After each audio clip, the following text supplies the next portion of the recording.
New tonight, we're taking a deeper look into the state of party politics in Michigan. On one side, you have the Democrats, fresh off sweeping victories in last year's midterms, granting them control of the state House and Senate for the first time in 40 years. But the House majority could hinge on the outcome of upcoming local races as two state representatives run for local office.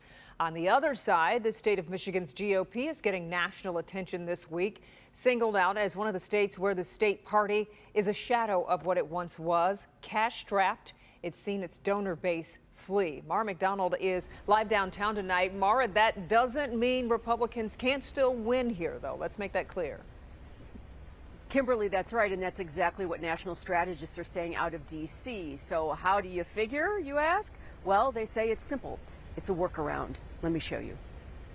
Described in Politico this week as a train wreck, Michigan's GOP has been consumed by hyper-Trump loyalists who have alienated establishment Republicans and donors. There's no reason that real people with real money would invest in these clowns that are running the circus that is the GOP in Michigan.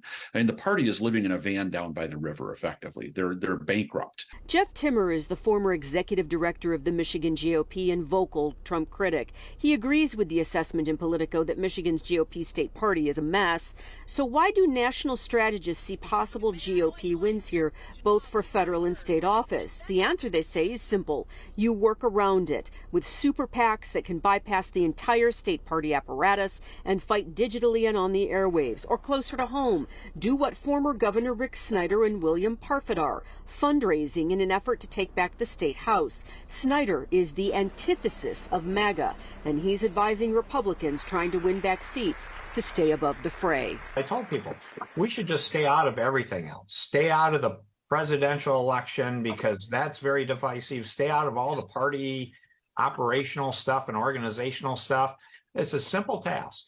Despite the state party's woes, Timmer believes Trump can win in 2024, especially if a third-party group like No Labels fields a ticket. The prospect of Donald Trump being reelected to the White House, beating Joe Biden, is real. He has zero chance of winning a majority of votes nationally, but he has a very real chance of winning the Electoral College.